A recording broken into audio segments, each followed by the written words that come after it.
Welcome to Landscaping Southwest Television. I'm Christine Cornels, and we're going to show you how to transform your property into a beautiful oasis of outdoor living.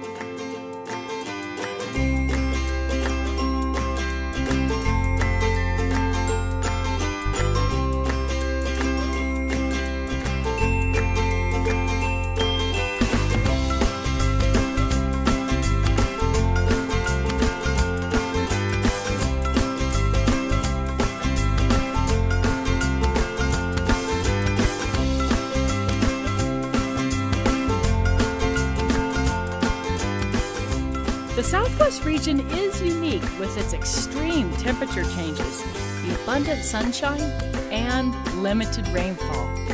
Therefore, landscaping can be somewhat more challenging in this area than in other wetter regions of the United States. So on this show, we will be talking with experts who are experienced in successfully landscaping the Southwest. We want to help you create that beautiful outdoor space you've been dreaming about. Join us today on Landscaping Southwest.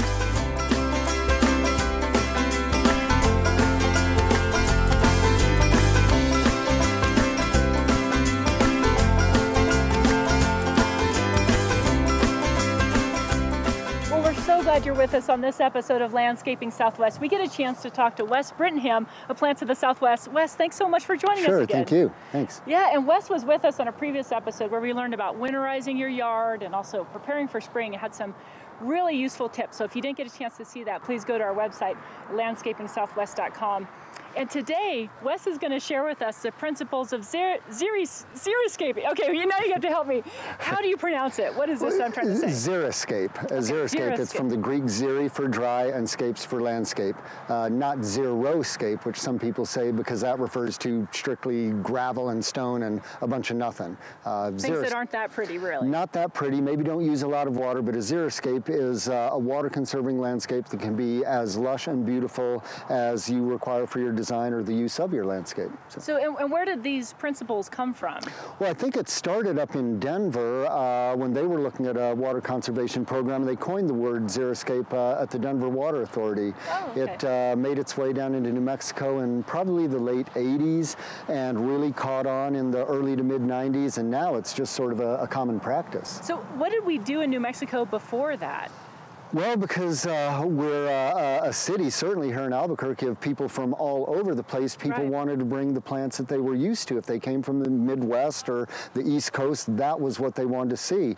It doesn't work so well. We start out with expanses of bluegrass and all sorts of trees and shrubs. Bluegrass requires a lot of water. 40 inches of water a year. Yeah, oh, you have goodness. to water it constantly to keep much more than we get here. Yeah, you can get away with 10 inches or less on something like blue grama. So somewhere in the late 80s, early 90s, we realized we weren't sitting on Lake Superior, and people started talking about utilizing native plants or really well-adapted plants in a more xeric design concept. Right, so you think it is possible to have a beautiful yard, a beautiful landscape, and still adhere to those principles? Oh, sure, yeah. There are many plants, whether they're perennials, shrubs, trees that flower, that have color, seasonal interest, bring in butterflies, hummingbirds. So you can have all of this, but with a really low water use landscape. Yeah, okay. And if you could share with us a little bit, we're here at Plants of the Southwest. What do you have here to offer to customers? Well, we work with a lot of native plants, probably predominantly more native than most other nurseries,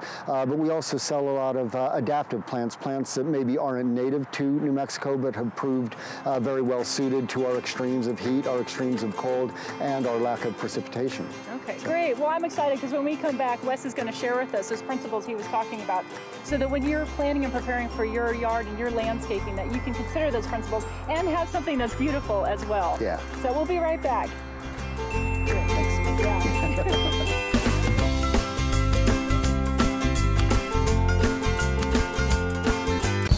Well, I am holding an Oya, which is an ancient form of irrigation. It's a clever way to conserve water, and John Bolton of East Central Ministries is going to explain to us what is an Oya and how does it work? So it's porous clay. We fire it without any glaze. You just get the right setting so that water will sweat through it. Once you fill it with water, water will sweat through to the roots of your plants. And how often do you have to refill it? Roughly 24 to 48 hours for the water to drop through. Okay. can you show us actually an Oya in action? Sure. So we just planted these the other day. This is one that we just put in. I can see it's all wet around here. It is. So we filled it with water about a day and a half ago. So we buried the Oya about 3/4 or kind of up to the neck, so that the neck is exposed for easy access of pouring water into it. Great. Well, thank you, John. And you can get more information about how to use Oyas and how you can use it in your yard at landscapingsouthwest.com.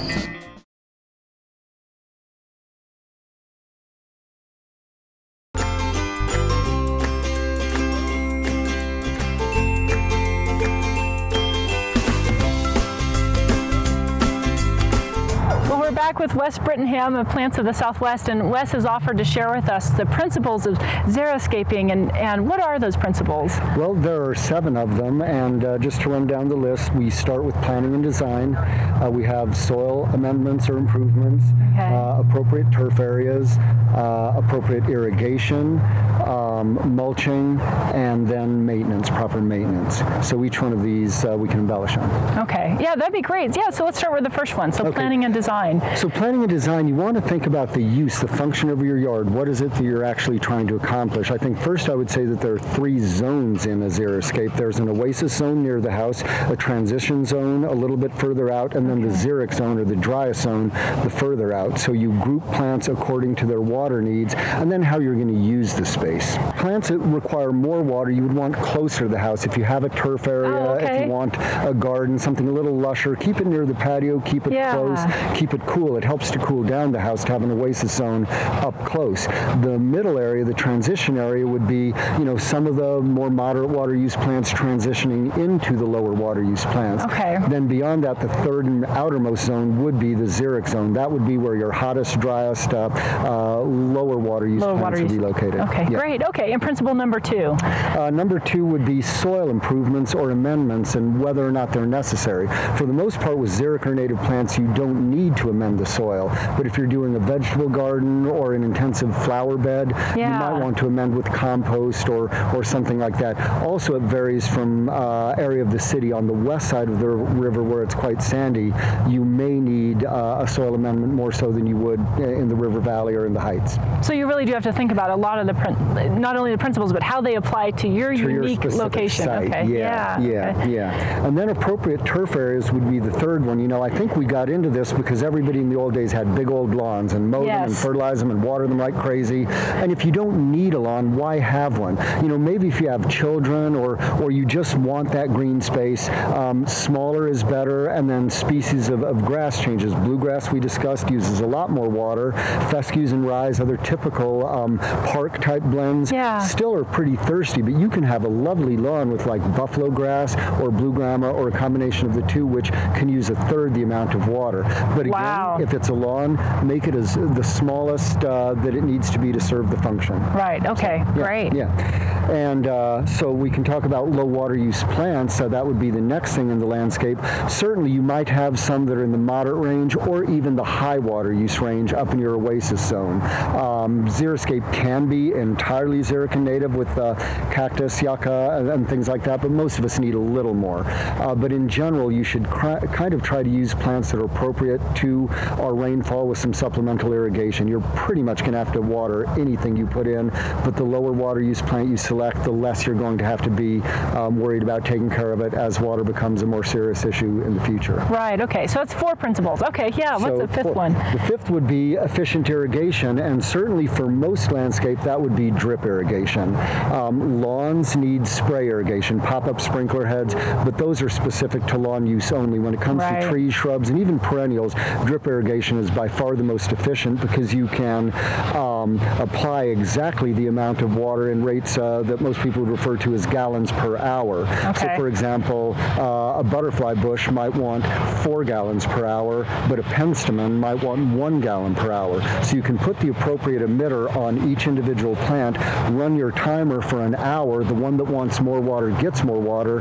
The one that wants less gets less. So you don't have to have so many valves for, you know, each separate kind of plant. Just by grouping or installing the appropriate emitter, you can water everything effectively. Drip itself, I call Tinker Toys. Oh, you do?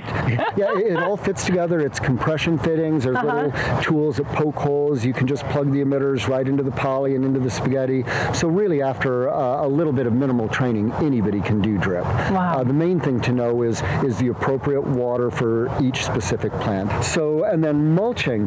Now, the mantra for myself here is mulch and water. Mulch and water are the most important things we can do. So we've kind of covered briefly directing the appropriate water to plants, but mulch is critical here. The sun beats down on the soil, raises the temperatures, causes evaporation. So mulch is basically anything that's on the surface of the ground. And mulches, to be effective, should be a good 3 to 4 inches thick, and it can be an organic mulch like bark, pecan shells, wood chips, something like that, or even crusher fines and gravels have their place. Again, it would be based on the plant material. The oasis plants might like a more woodsy mulch. The deserty plants might do better in a crusher fine or gravel mulch. So again, within your design, you would apply mulches appropriately to the plant material the same way you would apply irrigation. So they all kind of tie together. Right, okay. Yeah, it's a lot to think about, but it's also kind of, every time we go to work in the yard, we probably should be recognizing that your small decision actually is part of this larger context. Everything, they're all part of the big picture. Sure. And what you're trying to do, hopefully, in the last principle that we'll talk about is proper maintenance. Okay. A lot of people think, well, native plants, low water is low maintenance or no maintenance.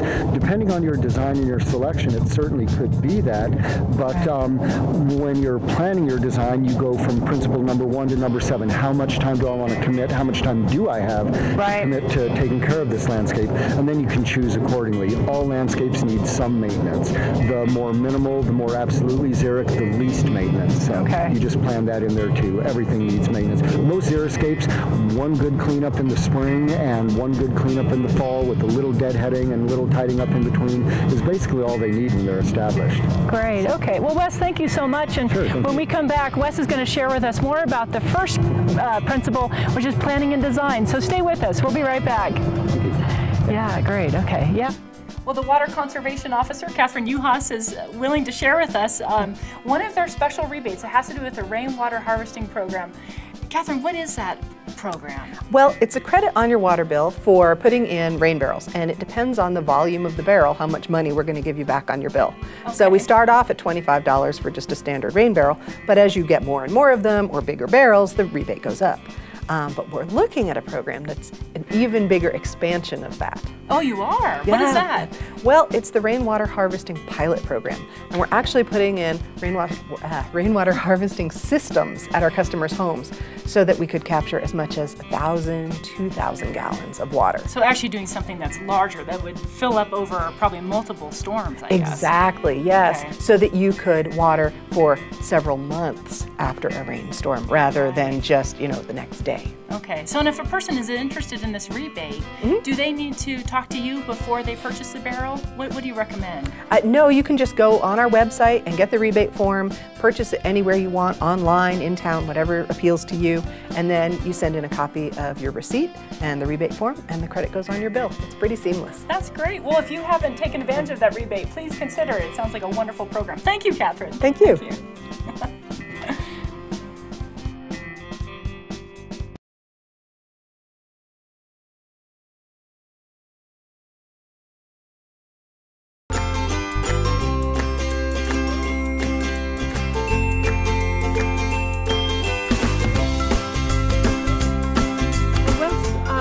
Talk to you more about the first principle of xeriscaping, the planning and design. And sure. Looks like you've got some designs that we can talk through of actual yards that you've worked on.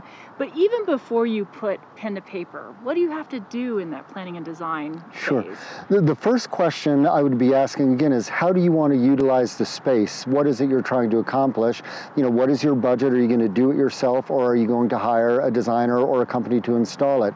So I always tell people to take your time time. You know, get to know the space, the hot spots, the sunny, dry spots, the shady spots, the prevailing wind, how you'll use the space. What are your views? Looking out the kitchen window, do you have, you know, a bench on a porch? Is there a view that you never want to block, the sunset on the mountains, or maybe the neighbor has an RV or an ugly shed that you want to screen? Maybe you learn that the wind always comes from this direction. You'd like to diffuse that. So I always ask people to take a little bit of time and just observe their own space, and then that can indicate, I need a tree that turns orange in the fall over there. I'd like some grasses, you know, for some movement over here, and just kind of create it. It's really fun to do. I imagine it would be. So it really sounds like you encourage people to be outside at different times of the day, yeah, different seasons, different seasons too. Yeah, and almost just taking notes, I guess, sure, when they observe something that they like or don't like. Yeah, never rush into anything, because it's easy to make a mistake through accidental ignorance. You know, we all, I still do it. You know, I fall in love with the plant and I'll put it where I probably know it shouldn't be. Yeah. And that's one thing, the right plant in the right place. So it is worth taking your time to plan out the design. And I imagine thinking about the uses as well, that there's probably a lot of uses for the yards that we may not think of right away. Yeah. But if we actually took the time to ponder, even like a vegetable garden, some of us might not have thought of that as being part of something they consider for the yard. Like for example,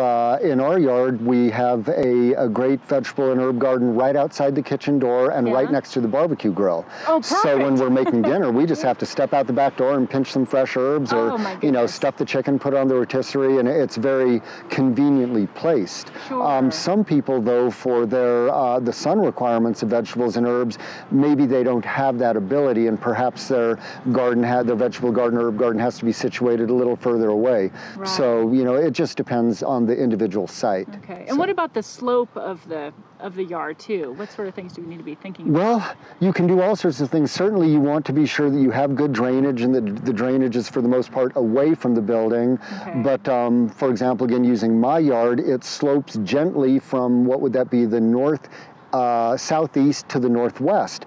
And so I'm able to harvest water off of patios, off of pathways, so each lower area in my landscape benefits not only from the appropriate drip that's been installed, but also in rain events or precipitation, the water flows. I have lots of permeable surfaces, so I'm harvesting water into the landscapes to minimize the water that I have to apply. Which is very helpful towards that yeah. water conservation. Well, so what did these customers ask for from you? Well, these were a couple of interesting. Both were single older women that were retired. So, for example, this one lives on the west side. She didn't need a lawn, so there's no turf area, not even native grasses, but she does like grasses. And this is a backyard? This is a backyard. Okay. So this is out on the west mesa. It's facing sort of northwest. So she has a covered patio that has drainage issues. The canales take the water from the roof and out into her landscape. So we created a dry riverbed to run through the landscape that the water can be harvested into, which supplements the irrigation of things like rosemary and lavender and cherry sage and ornamental grasses. So she has a lot of color, some evergreens, some fragrance, some movement. She wanted a small vegetable bed, so the only soil amendments were actually in a raised bed that has some bench seating so that she can sit down when she's gardening, and again, it's placed adjacent to her barbecue grill. It's you know, some simple crusher fine mulches around the outside with very xeric plants at the edge. So this is kind of thinking back to when we were talking earlier. This is like the oasis zone. Yeah, it's a little more densely planted zone, I guess. Great. Okay. Well, Wes, thank you so much for sharing with us. I hope you picked up some tips as you plan to design your yard. And please remember too, as Wes was recommending, you know, take that time to deciding, you know, what do you want to use your yard for, and also the characteristics of it, including the different seasons and the sun and the wind. So, well, thank you, Wes, and we'll be right back on Landscaping Southwest. Thank you. Hi, I'm Jill Brown, and I'm your landscape coach for Landscaping Southwest TV. And today I wanted to talk to you about weeds and provide you a few tips about those pesky weeds that we have here in the Southwest. They are inevitable and they make gardening frustrating. And so there's a few ways I can help you guys out with our weeds. In the springtime, you'll see we'll get these mustard weeds. And we have a few other different ones around here. Now, one of the most popular things to do for weeds is to hit them with chemicals, but I don't recommend that. Really, we need to be pulling these weeds by hand, and then later in the next seasons we can prevent them. But the chemicals, if we spray them with chemicals, then we're just going to have to come back and clean them up after that. And the chemicals aren't really great for our environment. We have a simple tool here. This allows us to dig down in and pull those weeds up. One of the best times to pull weeds is right after a rain. And you'll be getting these weeds here in the springtime. You use this tool and you can pull them up by the root. You want to always make sure that you get that root so that that prevents future weeds from coming. And then never put this in your compost bin. This goes in the trash. If we put it in our compost bin, it might not heat up enough to kill the weed seeds, and we'll get more weeds when we put that compost on our plants. This tool allows you to easily grab the weeds and their roots just by dragging it through the ground. And it lets you get a large area of weeds pulled at one time. Just using this simple motion. You go back in, and there you have it. You just pull those and toss them. And that's your weed tip for today.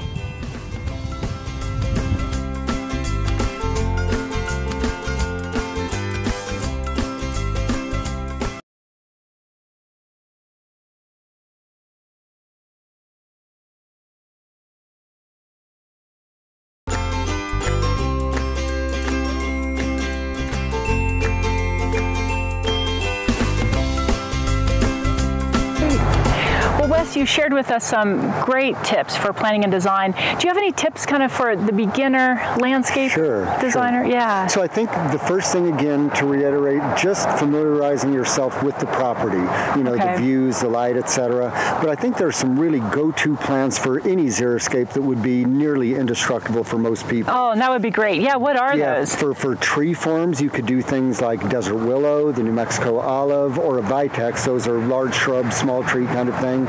And then you could use things like red yucca in combination with blue mist caryopteris or Russian sage or autumn sage for some red-blue combinations, maybe a little lavender in there for some purple. And then with wildflowers like gaillardia or penstemons for some reds and oranges and yellows. So there are a lot of really easy plants to work with. So, and if these names are you know, flying by us so quickly, how can someone find more information about these different types of plants? They can come to visit us here at the nursery. We're at 6680 4th Street. We're just about 2 blocks in Albuquerque? north of Osuna.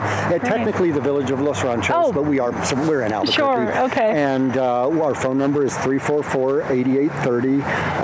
Our email here is, unfortunately I didn't abbreviate, plantsofthesouthwestabq@gmail.com. And then we have a Facebook page, Plants of the Southwest Albuquerque on Facebook. And there we post a lot of pictures about what's happening in the garden now, what wildlife we're looking at, what bugs are out, you know, sort of watering tips, planting tips, and we can have more of a dialogue through Facebook. It makes it really easy. So kind of a community, people can get tips or ideas that they might not even have thought about. Yeah. And we, you know, get requests to identify plants or help them with this tough area, so we're very comfortable with that. Yeah. Great. Okay. Well, thank you so much, Wes. And I did want to ask you too, have you been seeing the xeriscaping principles being applied more consciously here in Albuquerque and in New Mexico? More consciously and more commonly. You know, it used to be an odd thing, you know, the margin was doing that. Now it's just very typical that communities... It's a standard way people people are conscious of their water use. They're super conscious of the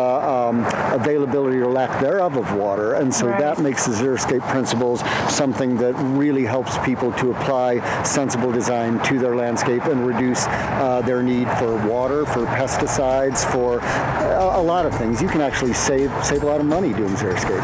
And there are rebates that the city offers as well. So. Oh, that's right. With the the Bernalillo Albuquerque Water Utility Authority. So you can check with them for rebates on water harvesting, on planting trees, on removing expensive bluegrass and replacing it with xeric plants. So there are ways to get rebates on. So it really can be beneficial in so many different ways. A lot of ways. And maybe you can hear the birds' habitat. When you have diversity of native plants, you bring in all sorts of nature right to your own backyard. Great. Which is a great thing. Well, Wes, thank you so much. It's such a delight having you on the show. Thank you so much. So glad you were with us on this episode of Landscaping Southwest. Please join us next time as we help you transform your property into a beautiful oasis of outdoor living. See you next time. Great. Thank you. I'm glad we could hear the little birds. Yeah, that was nice.